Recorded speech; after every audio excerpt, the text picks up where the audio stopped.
Bueno, buenas noches.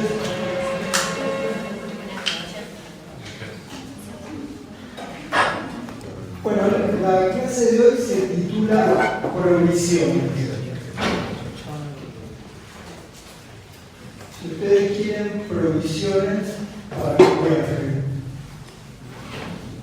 La de la semana pasada era lo que no quiere quedarse sin decir, ¿seguro?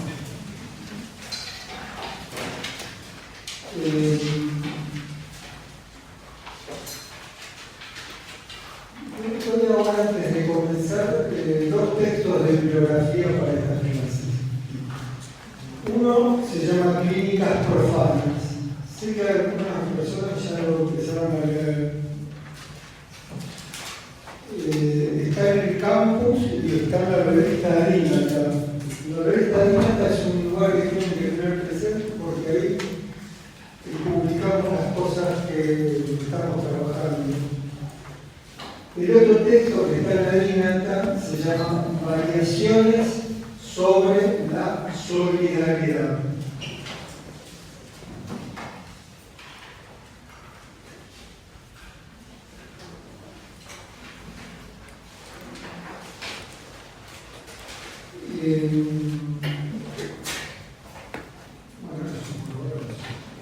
Los dos están en la Arinata y los dos van a estar en el, si no están ya desde hoy, están estos días en el campo. Bueno, la idea de provisiones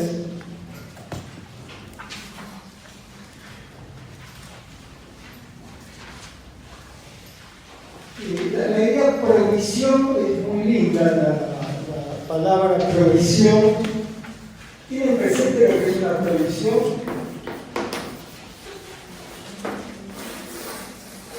Significa mirar por adelantado y preparar lo que vas a necesitar. Incluso está en la idea de mirar por adelantado, en la idea de visión, y una visión hacia adelante. Y yo pensé que la cruzada tendría que pensarse como una provisión. Cada clase es una provisión para el viaje que es la cruzada. Se puede pensar que una cruzada es un viaje.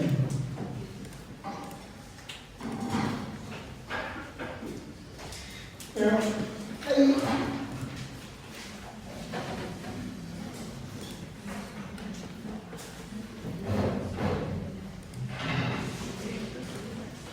hay una palabra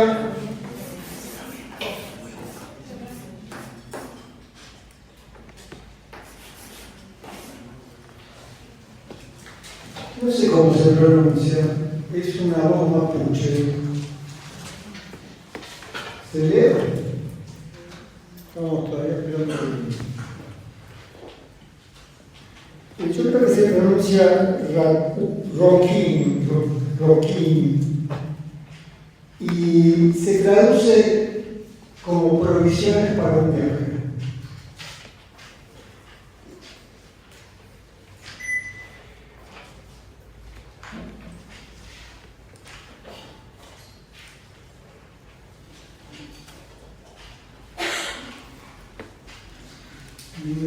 Esto con la idea de provisión. Me parece que me siento raro presentando una palabra en lengua mapuche, donde en general hemos presentado palabras en otras lenguas, sobre todo en las lenguas europeas. Provisiones para un viaje es además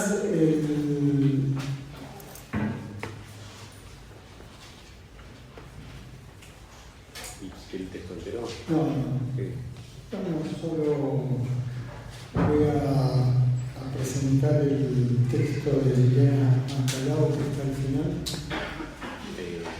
¿Al final o ahí? Por aquí está Provisiones para un viaje.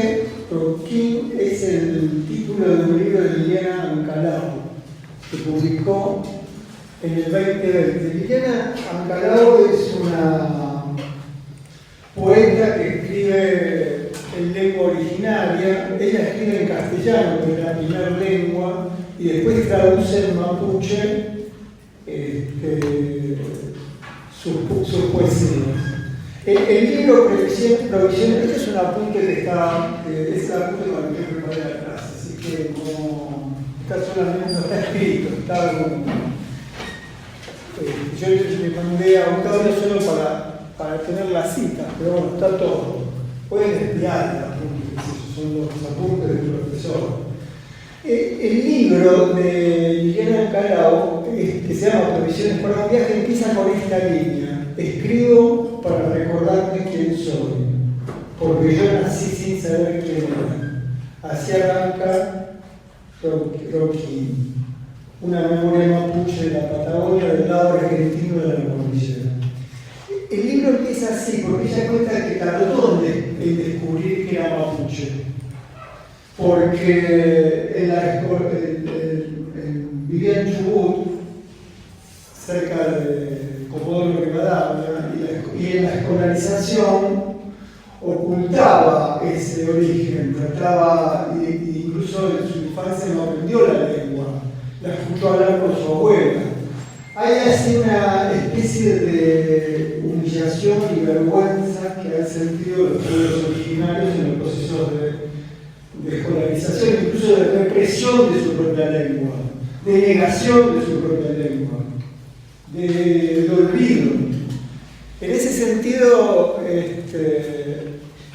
bueno, ahí yo puse otra, ese es un apunte que no, pero que ya que lo estaba leyendo, hay una palabra en yiddish que es pekele. ¿Tienen alguna idea de lo que es un pekele? Cuando vos vas a comer a la casa de tu abuela, al terminar la comida, te hace un paquetito para que comas el día siguiente con algo de la comida rica. Es una linda imagen.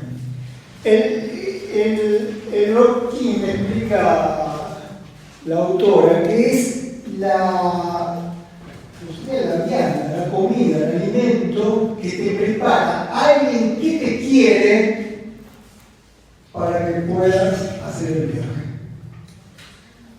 Eso también me parece, es alguien que te quiere, se adelanta al viaje y piensa que es lo que lo puede necesitar.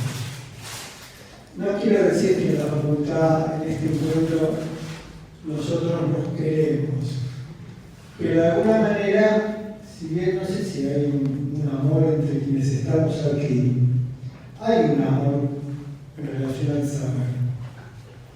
De hecho, si tendríamos que pensar la idea de profesar una cátedra, sería profesar el amor al saber. Sería una especie de estilo pedagogía, es decir, amistad con el deseo de transmitir. En ese sentido, la provisión supone una experiencia amorosa. Quien te da una provisión para un viaje, piensa en ¿en qué piensa? En tu vida, en tu camino, en tus necesidades. A mí me parece que hay algunas ideas que son una provisión para el viaje en la psicología, y sobre todo en las prácticas clínicas de la psicología.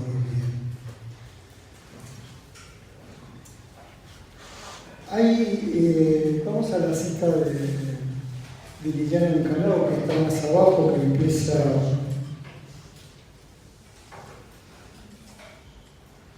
como un tremendo viento. No, más.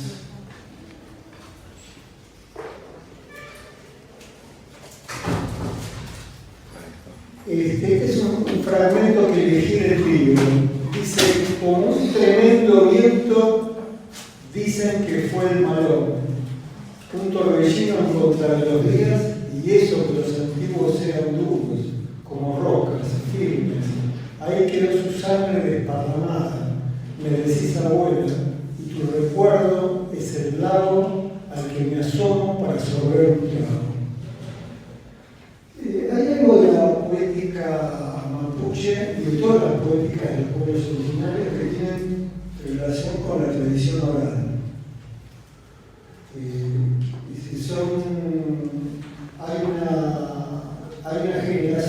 empezó a escribir en esa lengua, no habiendo escritura anterior. Fíjense, ella traduce del castellano al mapuche. Y todavía no usa la palabra con la que se nombra la lengua mapuche. Estaba ahí un apunte sobre el importa. Que a esta altura me podría preguntar por qué el profesor sigue hablando de mapuche cuando los pueblos originarios no llaman al mapuzungún. ¿Tenés la palabra del mapuzungún? Se escribe así.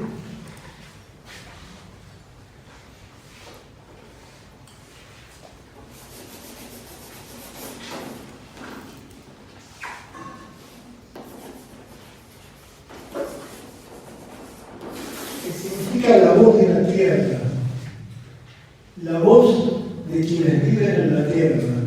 Qué linda forma de nombrar una lengua. Yo veo caras raras.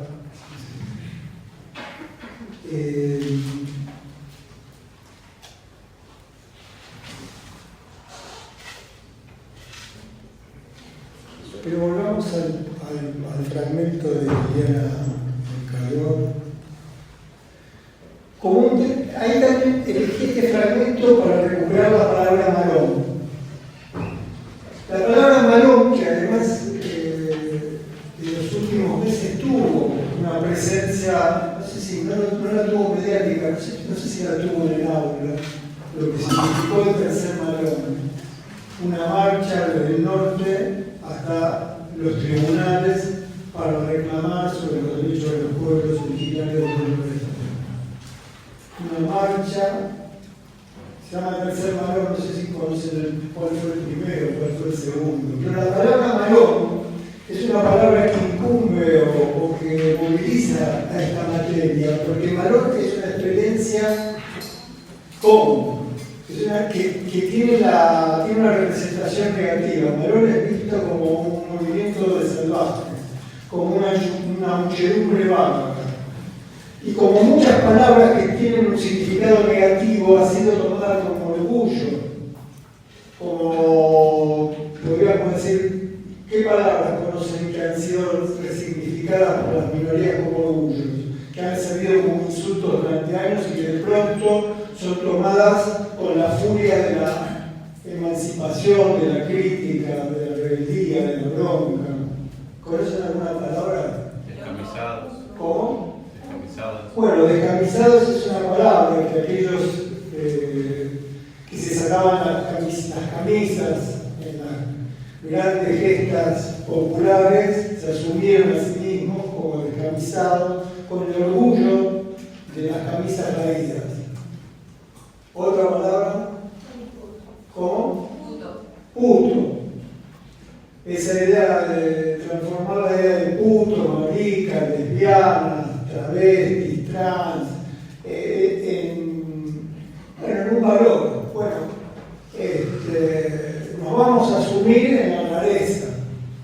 No vamos a esconder eso, vamos a decirlo con una palabra que fue muy importante, con orgullo. Y la palabra malón volvió a tener esa connotación del orgullo de quienes se movilizan para tener voz en un mundo donde han sido callados. En ese sentido tomé ese fragmento, ¿no? El libro que se llama Provisiones para un viaje es un libro donde ella recupera los relatos orales de lo que fue la llamada conquista del desierto. No era un desierto. Lo que fueron los desplazamientos de esas comunidades, que van desde lugares más del sur y, por ejemplo, llegaron a Comodoro Rivadavia o al norte de Neuquén. Entonces, este fragmento se refiere a eso. La idea del viento y del sur es muy importante. La idea del viento y el habla del silencio en el viento, el sonido de lo silenciado en el viento. Yo no sé cómo transmitir la belleza y la importancia de pensar estas ideas.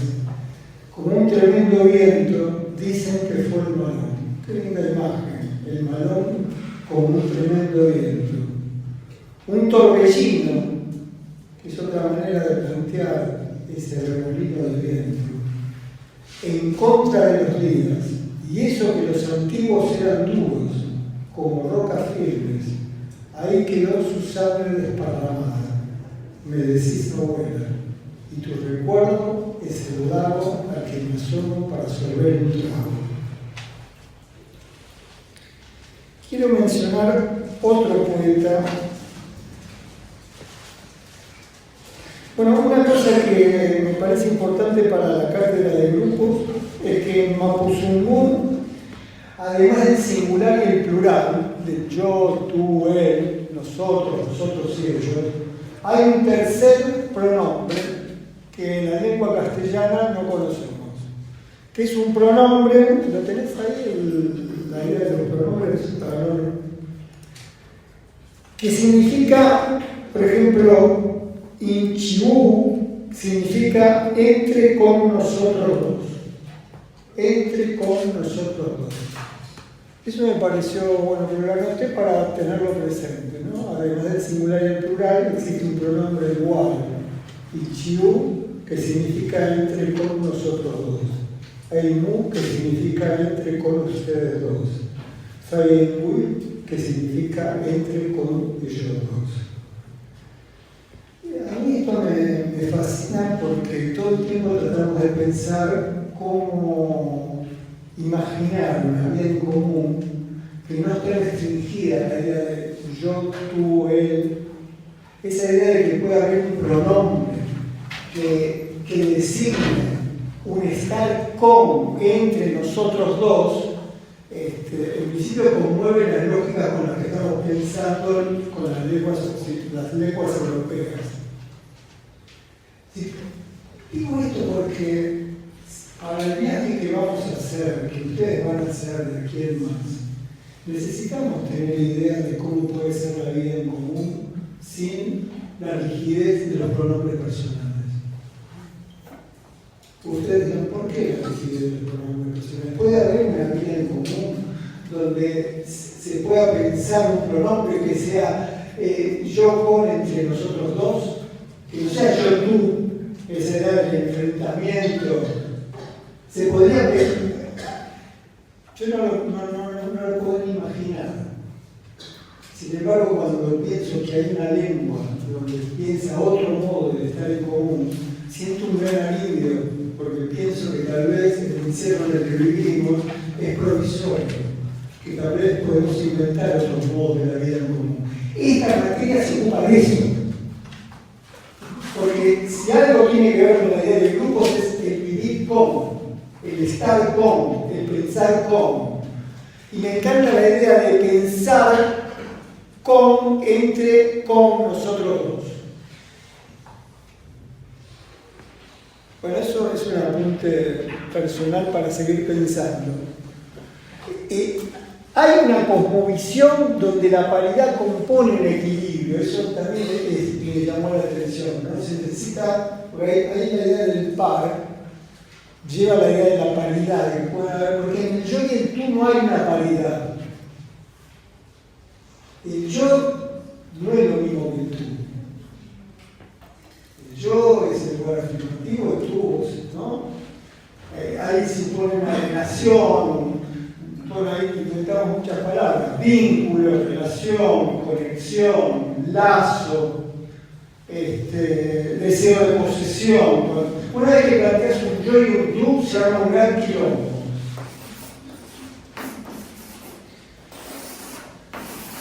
La idea de la captura, la idea del control, la idea de la vigilancia, la idea de la enemistad, la idea de la hostilidad. En esta división, en esta frontera, nacen casi todas las desgracias de la vida en común. Incluso en el amor. Hay un momento en el amor donde se disuelve la idea de yo y tú. Nunca. Provisoriamente, un instante, un momento de alucinación y delirio, donde no se sabe dónde empieza un cuerpo y el otro, nadie vivió algo parecido. No me digan sí o no. Sí. Es un momento de delirio, podríamos decir, porque se pierden los límites. Pero después, cuando los límites vuelven,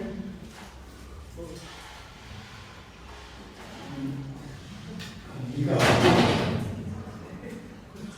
Hay un momento en el amor donde no hay control. ¿Cuánto dura respecto de los momentos de control? Nada. Nada, dice. ¿Qué? Poco y nada. Bueno, casi nada. No tenés que decir poco y nada para no te afirmar la carencia. No, el casi es el adverbio de la vida. Nunca es nada. Nunca nada. Nunca todo. Siempre es casi. Es el tanteo de la vida, el casi. Casi sin control. Casi sin vigilancia. Casi con confianza. Bueno, entonces en ese sentido, el pensar una forma pronominal, que haya una cultura que viva con una forma pronominal, que no parezca esta división, me parece extraordinario. Habría que estudiarlo más. Yo no me preparé para eso, pero bueno, quería transmitir. Hay otro autor nacido del otro lado de la cordillera que se llama Elikura Chihuahua. ¿Lo tenés ahí? Y tiene un libro, tiene un poema, que lo llama poema relato que se llama Sueño Azul. Bueno, lo leo de la pantalla. Aquí, la primera idea como provisión es la idea misma de tener un alimento, tener alguien que te quiera y piense en tu viaje. Y te prepare, no te puedo decir una vianda, un tupper. No tenemos el nombre para... ¿Qué nombre tiene? Porque es algo preparado con cariño, no es un paquete de comida o alimentos. O un tupper que es la marca de un recipiente que se cierra herméticamente. ¿Cómo se llama eso que se da? La viandita.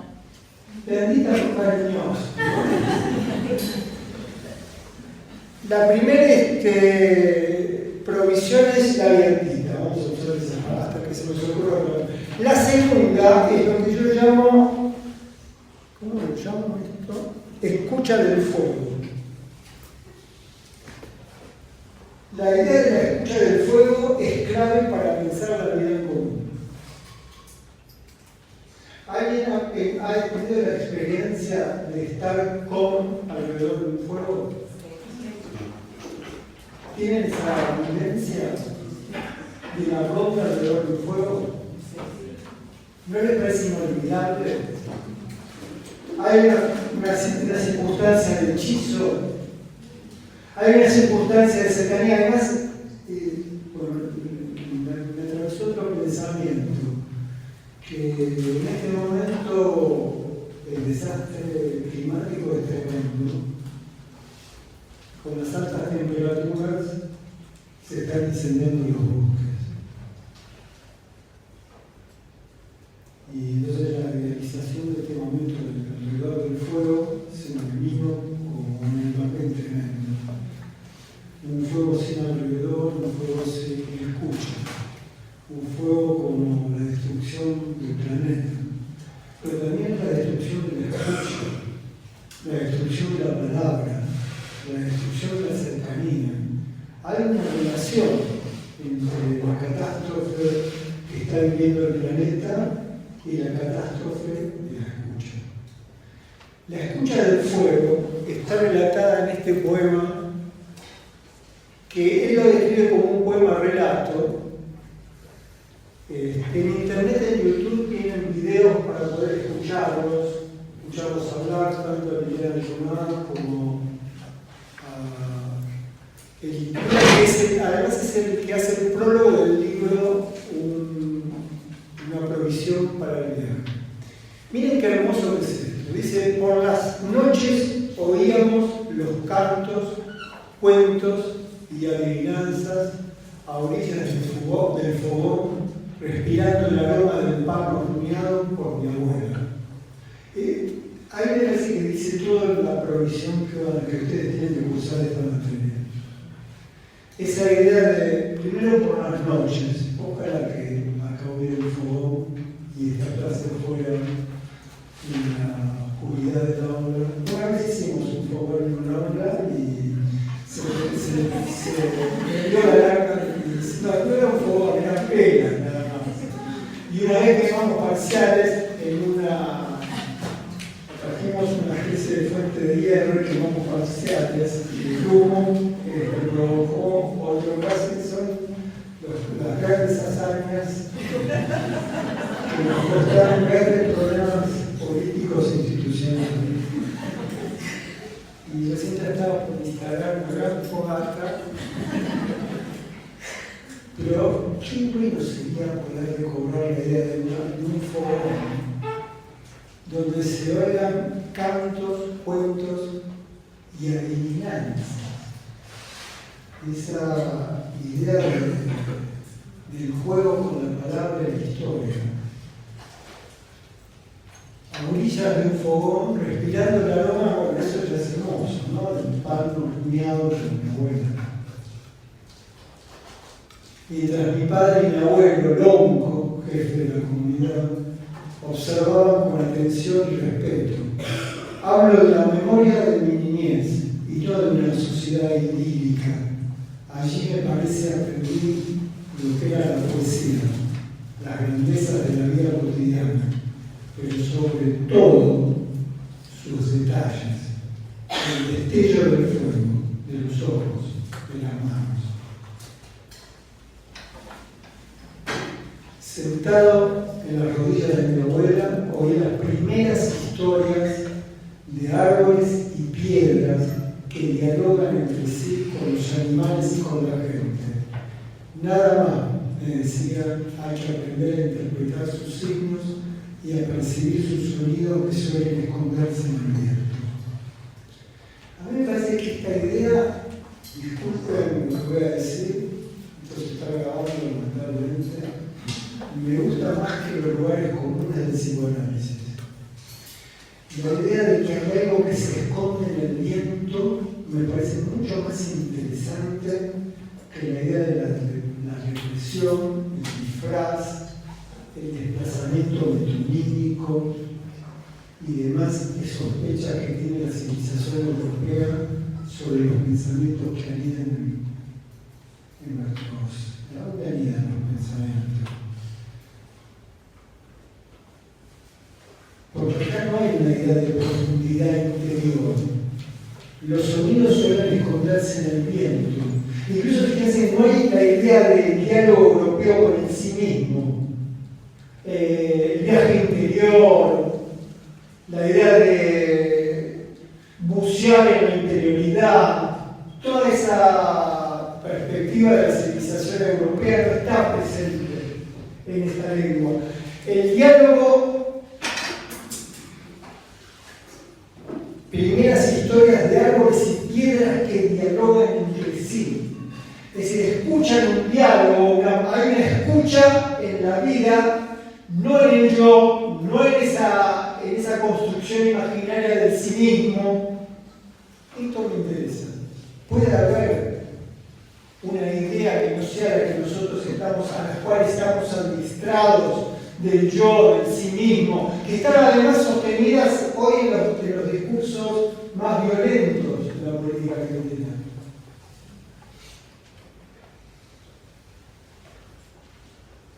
Basada en la idea de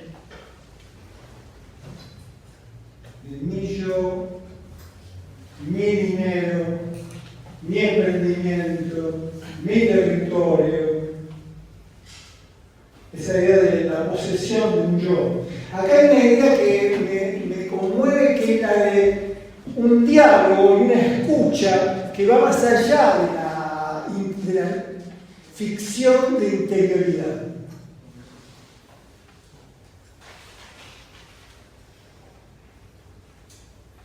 Hay que aprender a interpretar sus signos y a percibir sus sonidos que suelen esconderse en el viento. Fíjense que ahí está la idea de algo que se esconde.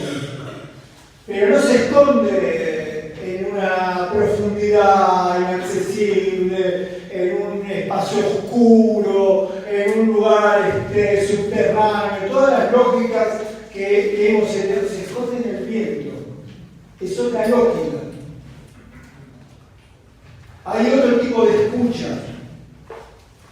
Hay otro tipo de amabilidad en esa escucha. Bueno, ahora sí yo pienso de los espacios en común que queremos imaginar. Hay un título de una novela de Juan Carlos Onetti que se llama Dejemos hablar al viento. También es un autor uruguayo. Bueno. Esta frase tenía que ver. Sí, esto viene después. Esta es una frase de Heráclito. Pero no había una que era la naturaleza ama, ¿no? Sí, lo cambié. Ah. La frase está conocida como la naturaleza ama esconderse. Pero si vos pensás qué piensan los presocráticos de la naturaleza es la vida no civilizada. Entonces me pareció que podría traducirlo como la vida ama esconderse.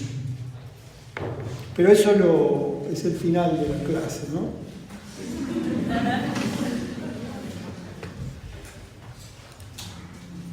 Ustedes vieron las astucias de la clase, ¿no? Porque como estoy citando a Heráclito, que es una de las referencias del pensamiento presocrático, el corazón del pensamiento europeo. Y de alguna manera vieron que hay algo que no me permite pensar la idea de la naturaleza, porque ¿qué soy la naturaleza? ¿No? ¿Qué? Los animales.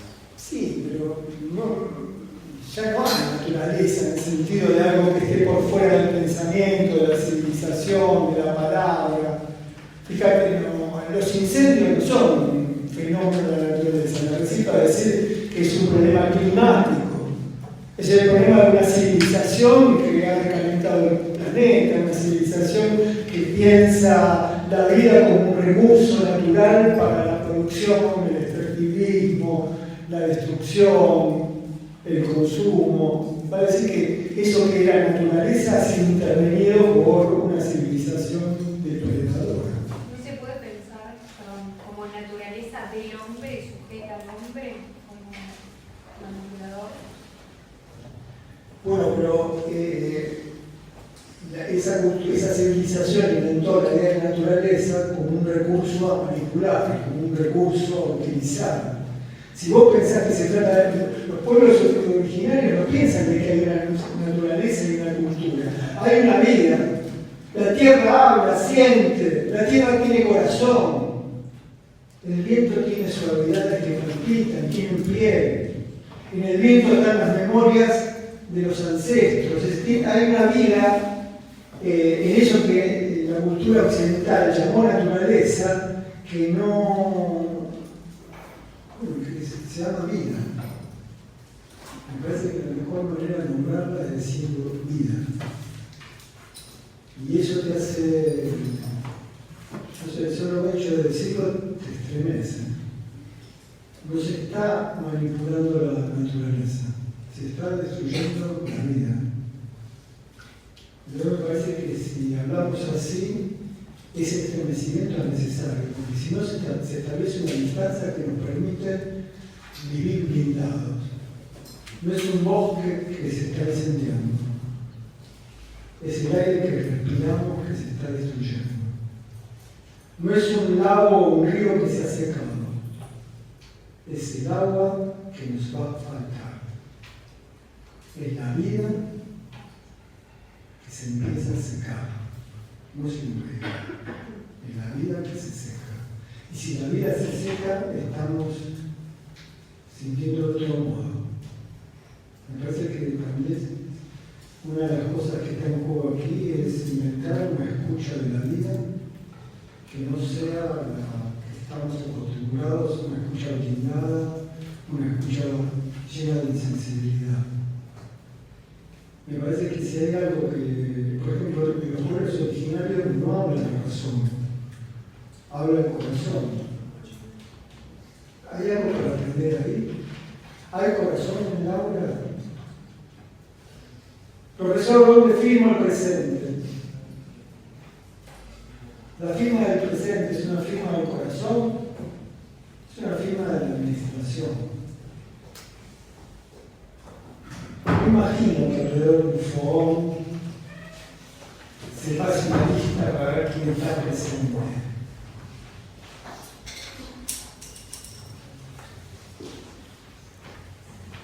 Bueno, la otra cosa que quiero plantear es la idea de amistad con la clínica. Creo que la palabra filosofía significa amistad con el saber. A mí me parece que nosotros tenemos que inventar en esta facultad la palabra filoclínica, amistad con la clínica. Pero amistad con la clínica, como no es la clínica médica, es amistad con lo que no entendemos. Eso creo que se lleve como provisión para el viaje. Que esta es una experiencia para hacer amistad con lo que no se entiende. No se trata de una clínica que siga la eficacia del modelo médico, donde vos te vayas con una receta, una indicación de qué hacer, qué tomar para suprimir un síntoma. Se trata de una clínica que haga amistad con lo que no se entiende. Yo me despedí así, siempre me despido por algo así, en el consultorio. Estuvimos hablando del deseo. Y al final, en la puerta, digo, bueno, la verdad que el deseo, tratamos de decir en pocas palabras algo que es infinito. Al final del deseo, no sabemos nada. Es la verdad. ¿Por qué se prende por qué se enciende y se apaga el deseo? ¿Por qué el deseo es intermitente? ¿Por qué de pronto deseo y de pronto no deseo? Podemos decir por esto, por lo otro, me dedico a eso todo el tiempo, a conjeturar, a relacionar, a asociar, a conectar con todas las cosas que he leído, he pensado, pero al final hay que hacer amistad con lo que no se entiende. Pensamos, pero nunca terminamos de entender lo que nos pasa. Para mí, una provisión para hacer esta facultad es de entrada hacer amistad con lo que no se entiende. No participo de la idea de que las clases son demostraciones interpretativas de saberes que se prueban en un caso clínico. Yo no he vivido nunca algo así.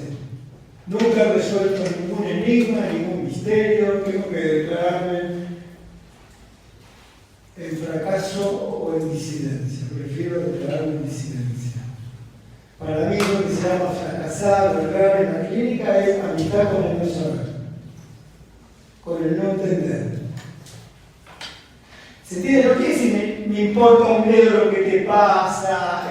No, el no entender como conclusión de la búsqueda de una comprensión. Trato de entender, pero al final participamos de una misma sensación. Al final no se entiende. Le damos, ¿se entiende? ¿Vos creés que alguien te puede explicar por qué amás como amás?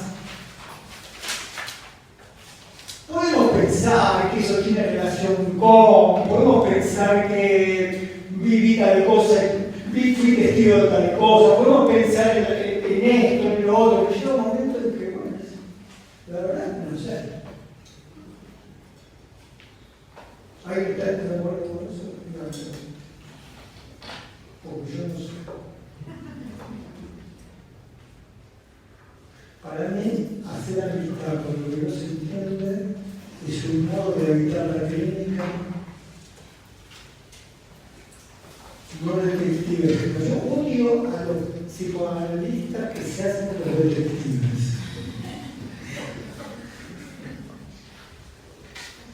y escuchan una cosa, la invierten y de ahí resuelven algo que es consciente. Pero no sirve para nada eso. Solo es una exhibición de una habilidad, como decía Lacan, aprendan a hacer crucigramas y aprenderán a hacer psicoanálisis. No sé, muy linda idea. Les cuento que me encontraba en la revista de crucigramas y practicaba porque quería ser un buen analista. Tenía intervenciones inteligentes, me dan vergüenza. Siento que es más algo que poder sostener que algo que nunca se entiende y que es lo más respetuoso con la vida que podemos hacer. Por eso no coincido, digamos, a transmitir. Les di un texto que se llama Clínica Profana, para que veamos cómo está. Diagnósticos, sentencias, concluyentes, no. La vida del pueblo, decime un diagnóstico que te hayan dado alguna vez. Que te hayan dicho, han sufrido esas sentencias, esas capturas. ¿Te han dicho alguna vez sos tal cosa? ¿No te parece una violencia tremenda? Se ha naturalizado una cosa así. Por eso creo que esta lengua que estamos una lengua que piensa lo que se esconde en el viento, es incapaz de esas certezas diagnósticas. Bueno, primer tema, amistad con la clínica. Filoclínica, amistad con lo que no se entiende.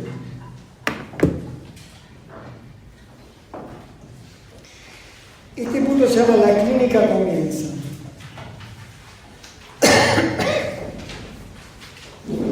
La clínica comienza cuando te pasa algo con lo que no podés. Así de simple. Cuando hay algo que te pasa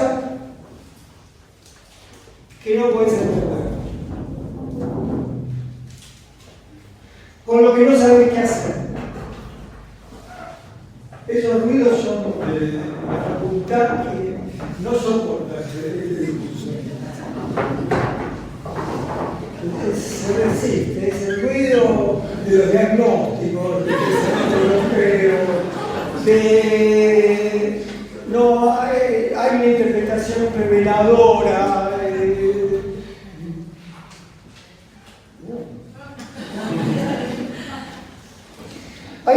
Buscame la cita de Foucault. En una entrevista, Foucault dice algo sobre lo que quiero llegar a. Voy a hacer una segunda afirmación. O la tercera, no sé. Me voy a afirmar en esto. Evoca un fragmento de Plutarco. Plutarco es un escritor griego latino que escribe en el año, creo que 60 de la era moderna. Entonces, si buscas Plutarco, vas a salir de acá. Y Plutarco anota: es necesario que hayáis aprendido los principios de una forma tan constante que cuando vuestros deseos, vuestros apetitos, vuestros miedos se despierten como perros que ladran, el lobo hable en vosotros con la voz del amo que con un solo grito sabe acallar a los perros.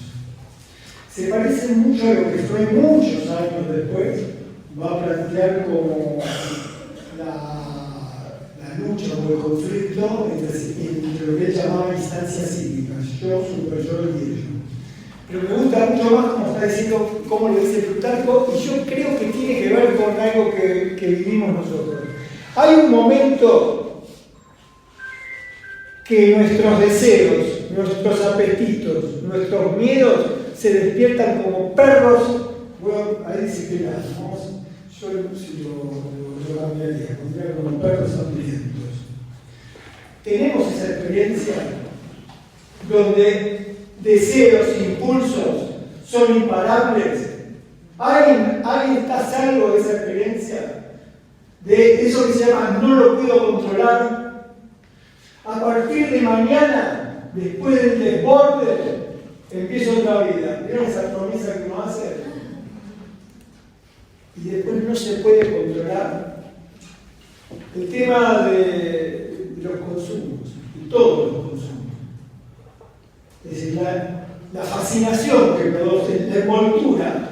Es decir, eso que no se puede parar.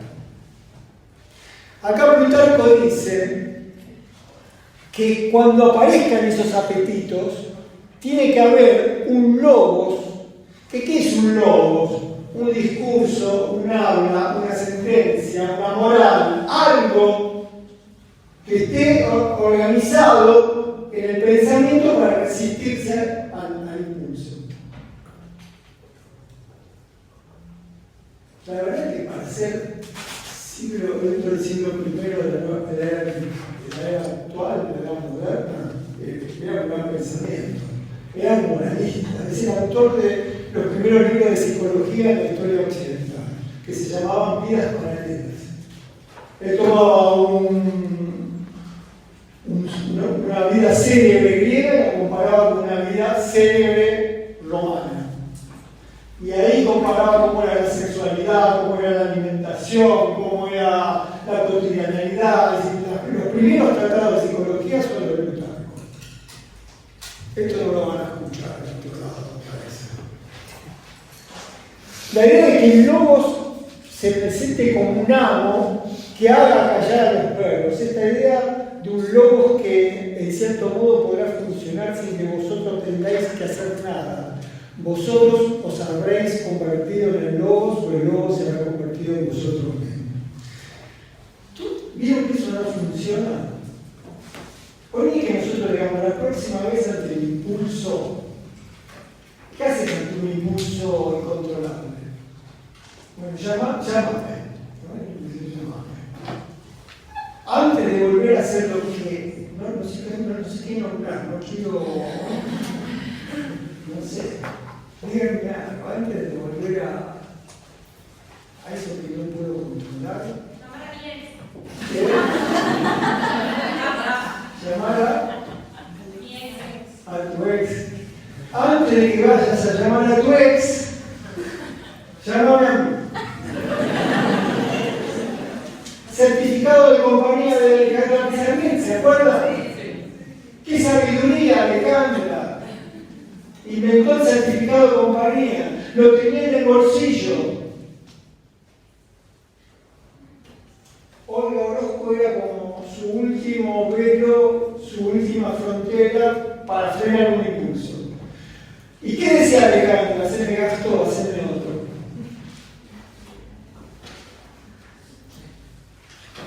Hacía amistad con lo que no podía. O por lo menos intentaba hacer amistad con lo que no podía. Porque si encima que no podés frenar el impulso, viene alguien y te dice con cara de yo entiendo los mecanismos, tenemos que pensar mejor porque esto no puede. Y aparece la moral. Porque aparece una moral más cruel. Lo que pasa es que usted goza. Hay un goce. Sí, hay un goce, pero no es que yo gozo, ¿se entiende? El impulso goza en mí. Porque si van a ser lacañeros, se hablan en serio. No me digan vos gozás. Cuando están pensando en el sujeto. Y el sujeto no es el yo gozo. Es el goce que goza fascinándote, embriagándote. Hablan como los mapuches. Si hablamos y ponerse de verdad, hay que hablar del goce que goza. El goce tiene vida. Hasta Plutarco lo entiende. Dice, no, que en cierto modo podrá funcionar sin que vosotros tengáis que hacer nada. Plutarco, no hubo que esperar al siglo XX para pensar esa idea. Bueno, pero el tema es que no hay con qué darle el impulso. No se puede parar. Eso que Plutarco llama el logos, que nosotros podemos llamar la razón, el otra agencia, el análisis, lo estoy trabajando en análisis como si fuera un conjuro contra la pulsión. ¿Cuántas veces volvimos a decir igual no tuve? Bueno, ahí yo pienso, quiero plantear una expresión que no sé si la podemos citar. Ahí donde estaría el logo como lucha personal y solitaria, pensar lo común. Pensar si puede haber un común que pueda resistir ante lo que daña. Porque lo que está en juego ahí no es el deseo o cualquier apetito, o cualquier impulso, o cualquier arrebato, o queramos, o el nombre que queramos, tenemos que inventar incluso nombres para ese sentimiento. Lo que está ahí como problema es el impulso que daña. Entonces ahí hay una apuesta porque es una apuesta a si podemos pensar en estar en común que pueda sostenerse como una frontera que se resista ante lo que daña. El razonamiento es así. Lo que no puedo, tal vez pueda con vos. Lo que no pueda con vos, tal vez podamos entre quienes estamos aquí. Y aún así, tal vez no podamos.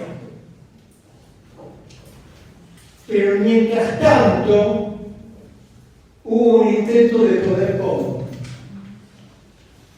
Yo pienso que esta materia tiene que pensar la idea de estar en común como un estar con resistiendo lo que nos daña.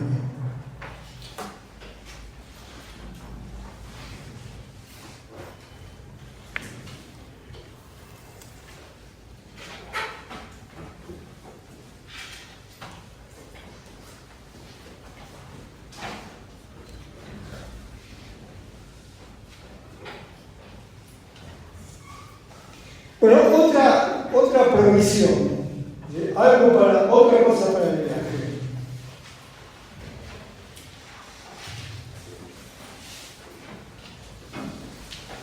Una expresión con la que comienza la clínica. Otra expresión. No tengo palabras para expresar lo que me pasa. ¿Tuvieron alguna vez esa frase? No sé cómo decir lo que me pasa. ¿Qué quiere decir? No tengo palabras para expresar lo que me pasa. Quiere decir que la vida no se deja decir por las palabras. La vida desborda las palabras. O sea que amistad con la clínica es amistad con lo que sabemos no puede nombrarse.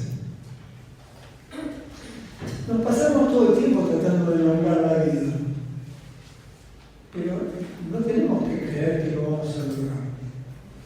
Siempre hay algo de la vida que queda sin nombrarse, y eso es una buena noticia. Es una buena noticia.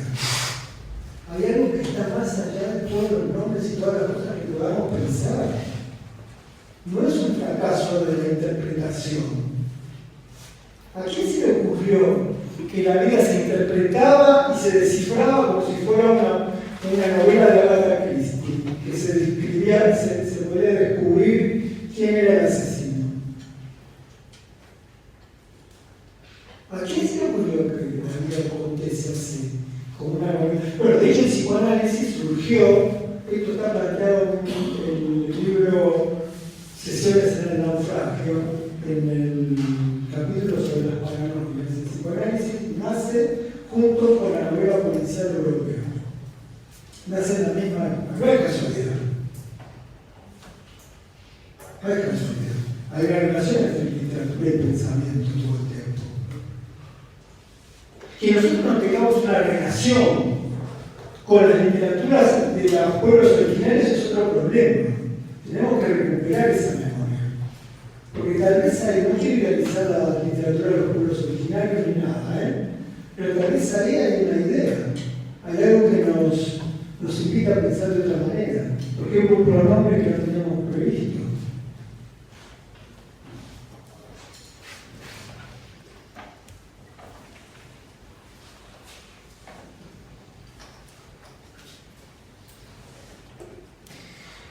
Acá hay una otra afirmación, lo que nos pasa a veces no cabe en un solo cuerpo.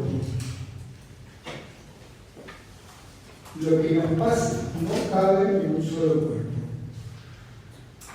El amor y la muerte no caben en un solo cuerpo. ¿No te pasó en esa situación de embriaguez amorosa sentir que tenías que contar lo que te estaba pasando?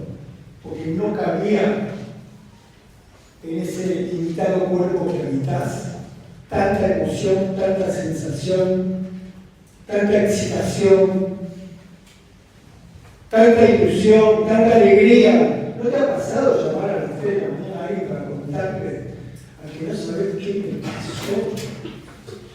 ¿Te pasó eso? Te va a pasar. Esa idea que no, bueno, la muerte, ¿cabe en un solo cuerpo la muerte?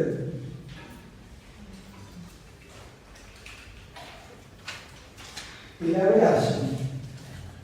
El abrazo, muchísimas cosas en el abrazo, pero una de las cosas del abrazo es esa. Tratar de que otro cuerpo acompañe un cuerpo que no puede con tanta emoción, con tanto dolor, con tanta tristeza, con tanto desamparo.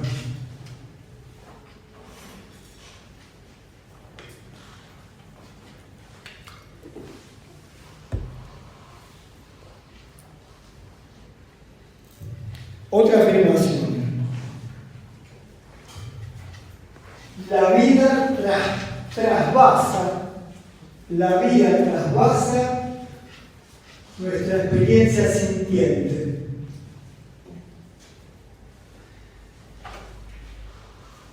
Tu experiencia sintiente no puede sentir lo que pasa en la vida. ¿Alguien puede sentir en tu cuerpo tantos meses de inflación?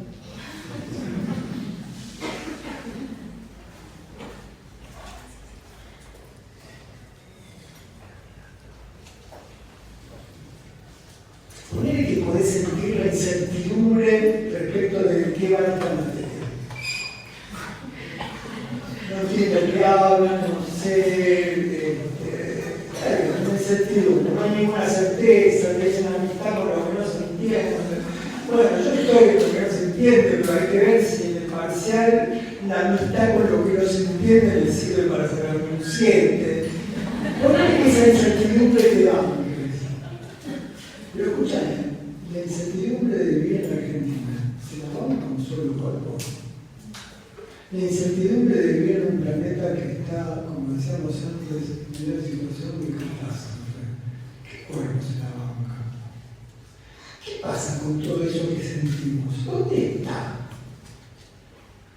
¿Qué haces? ¿Cómo te bancas a andar por la calle en invierno y ver esos cuerpos tirados en los aguares? ¿Cómo hacemos para vivir con esos sentimientos?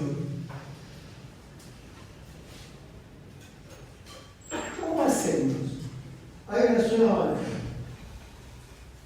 que es vivir blindados.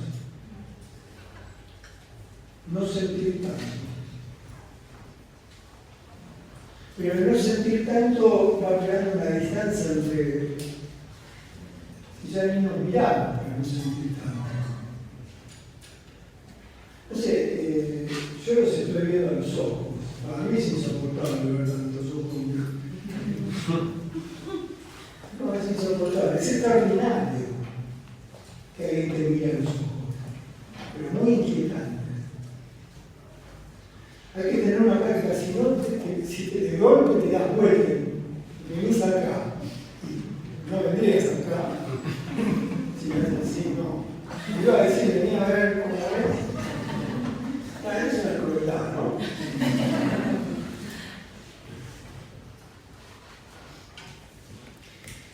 La afirmación es esta: no se siente solo lo que pasa por una textura personal.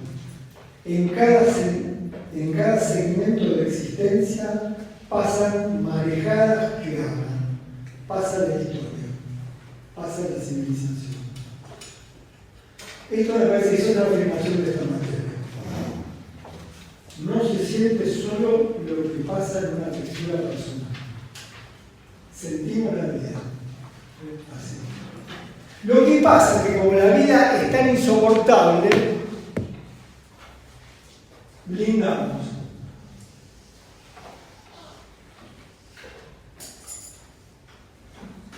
¿Se entiende? Nos componemos de indolencia. No soportamos sentir tanto dolor en la vida.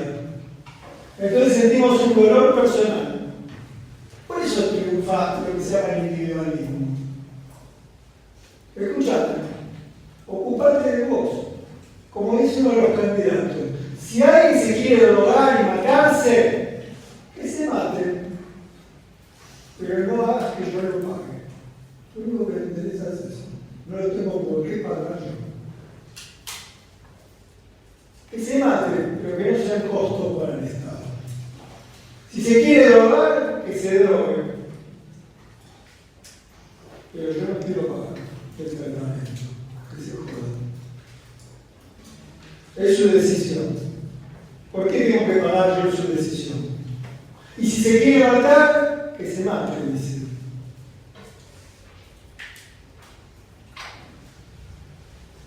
Con esta materia va en contra de ese mensaje. Va en contra, ¿sí? Va en contra, la palabra en contra. No va en contra. No, la verdad que va en contra. Menciono ese pensamiento porque circula, estamos en un proceso electoral y circula ese discurso. Pero ese discurso no me interesa. Yo no voy a discutir eso. No hay nada que discutir. Me quiero concentrar en pensar si puede haber una vida en común no blindada. Una vida en común que pueda servir, que pueda construir una resistencia contra lo que daña. Esa es la idea. Si el aula puede ser un lugar para hacer resistencia a lo que daña. También esa es mi pregunta. Afirmar que lo que nos pasa no es solo una textura personal. Que por los cuerpos que habitamos pasa la vida toda. Aunque no la sintamos en cada momento porque sea insoportable. Pero están nuestros cuerpos limitados, están las contracturas, en los dolores, estamos llenos de dolores, están las maneras de las dificultades para dormir, en las sensaciones de ahogo, en nuestra entrega a las impulsiones que no podemos gobernar. Está en las pequeñas peleas cotidianas, en las pequeñas miserabilidades, está en cada uno de esos actos condensado en silencio. El dolor negado, el dolor desmentido, el dolor del que no quiero saber nada, la anestesia, la indolencia, la impasibilidad, el blindaje.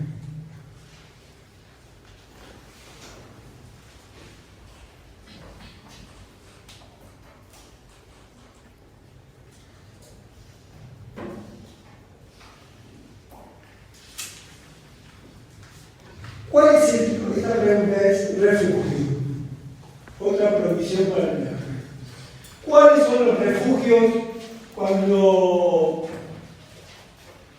tenés ese corazón roto? Volviendo del otro día. ¿Cuáles son los lugares donde poder caer con el corazón roto o con la desesperación? ¿Cuál es el último refugio de la civilización?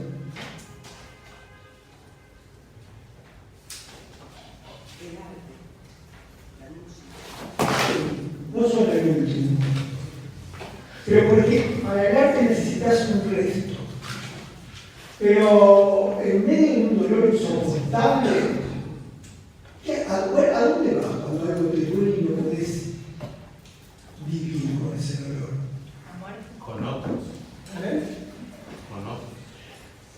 Cuando el dolor es insoportable, primero el otro se acerca, te dice, ya te va a pasar, confía en que no es nada, pero si te duele algo que no sabes qué es y te da miedo, pero además no soportás el dolor, ¿a dónde vas?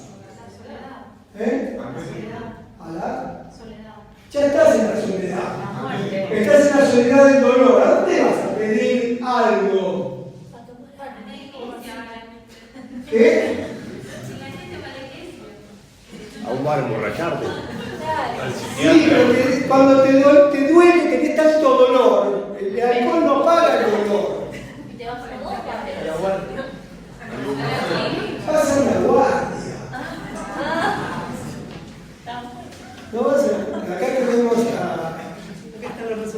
Acá están los resultados, porque Débora trabaja en la guardia del Hospital Gutiérrez. Y hoy no está en la guardia porque pidió licencia de la.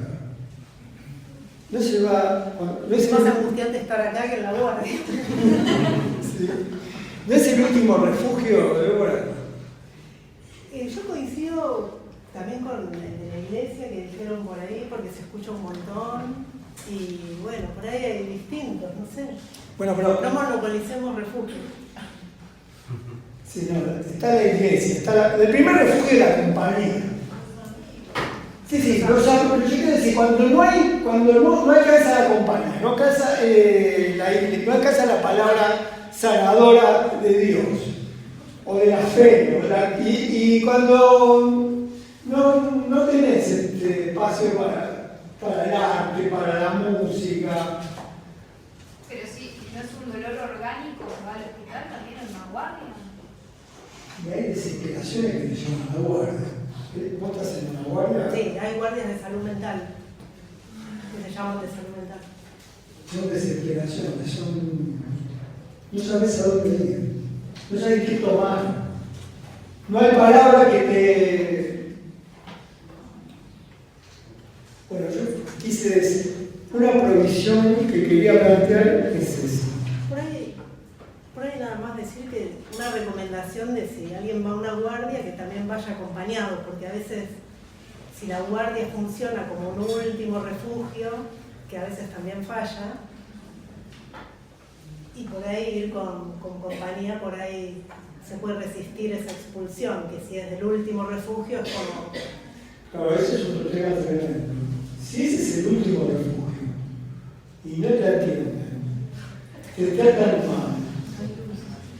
Las personas que están trabajando en la guardia, como alguien dijo, no hay luz, están hartas de tanto dolor. Ya no soportan más tanta desesperación. Y ya están blindadas. Y te dicen que esperes. Y dice, bueno, si además no te acompañó nadie,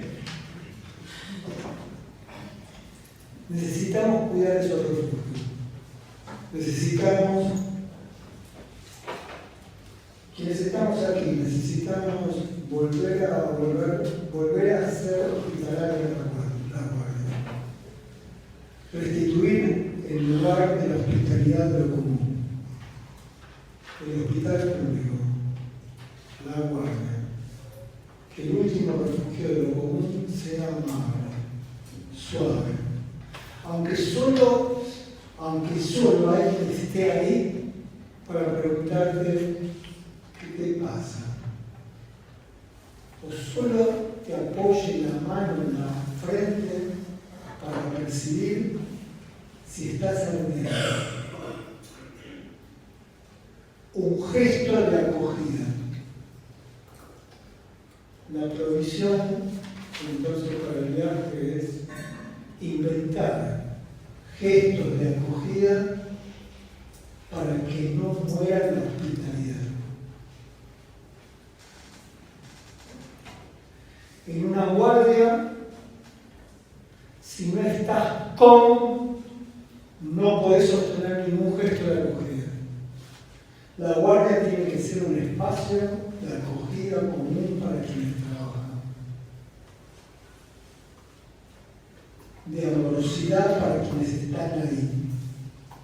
Nosotros tenemos que pensar cómo inventar espacio con amorosidad en todas partes. Y más en las últimas. Porque como decíamos recién, si ahí no hay acogida, ya no queda dónde.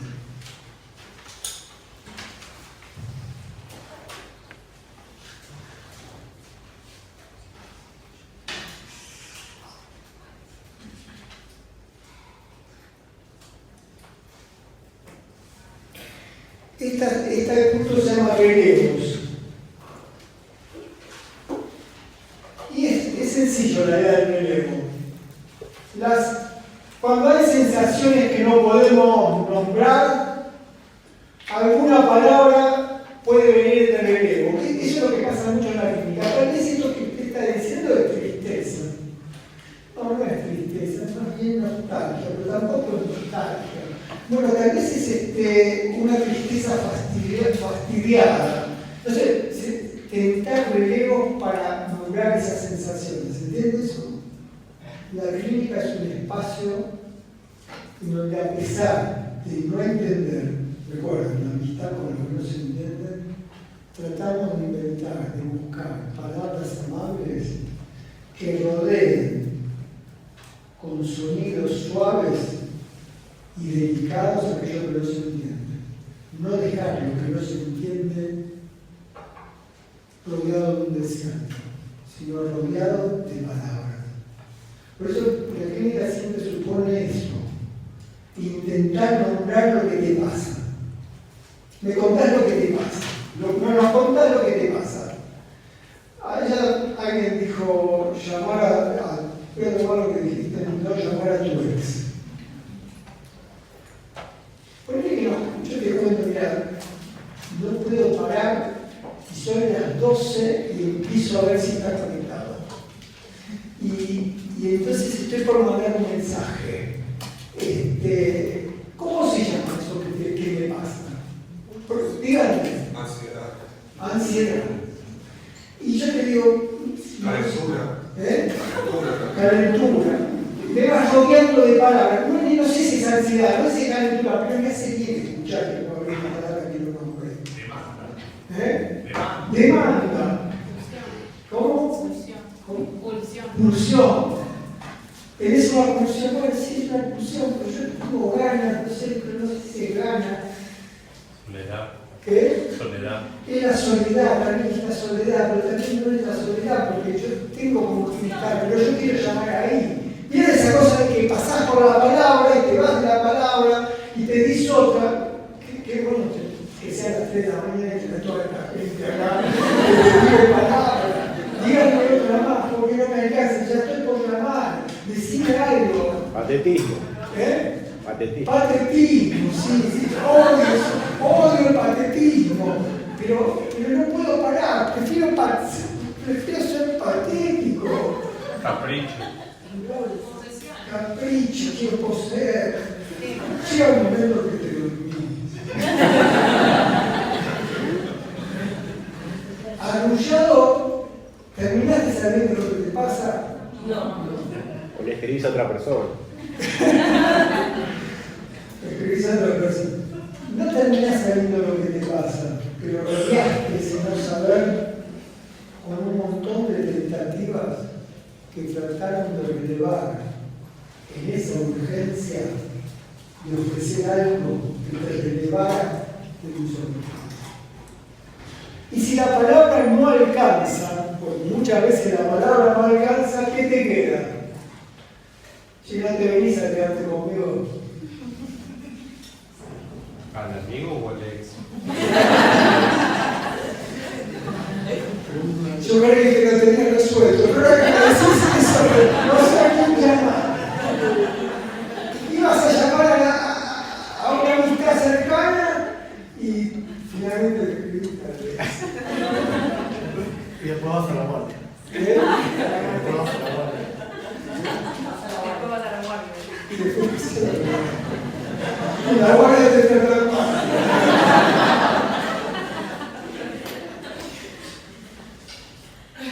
No hay final feliz. Yo estaba por sobrevolver la idea y me dice de la capilla, más al amigo Alex, ahí usted de nuevo. vacilación. Hay un segundo de vacilación que te pierde. En la vacilación el impulso gobierno. Por eso Plutarco planteaba, tiene que haber un amo que baje línea, que diga acá, se callan todos los impulsos. ¿Ya se va? Ya está. Bueno, termino con esto, que se llama la visita de la risa. La risa, algo que nos acompañó recién. Escribe Alejandra Pizarnik, vuelvo a Alejandra Pizarnik. Recibí 2 mails, uno anónimo, que le voy a contar quién me escribió el mail anónimo, sobre la clase pasada y otro sobre Pizarnik, semi-anónimo, de la clase de en el 67, a propósito de los cuentos de Silvina Ocampo, escribe que en esa literatura, esto es lo que me encanta para la provisión final del teatro, aunque había más temas, las desgracias en la literatura de Silvina Ocampo, la relación entre Silvina Ocampo y Alejandra Pizarnik, la digo por naturaleza, es una relación preciosa. Y la lectura que hace Alejandra de la narrativa de Silvina Ocampo, ¿sabe quién es Silvina Ocampo? Que fue conocida como la mujer de Guión Casares, y tal vez es la escritora de esa generación más importante como Guión. En el libro Asociación del Naufragio hay un capítulo sobre un cuento de Silvina Ocampo que se llama Anamnesis.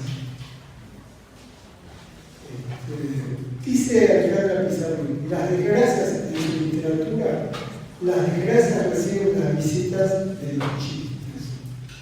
Eso me parece algo extraordinario, ¿no? Que esa es una provisión para llevarse en el viaje. Es lo que pasó acá.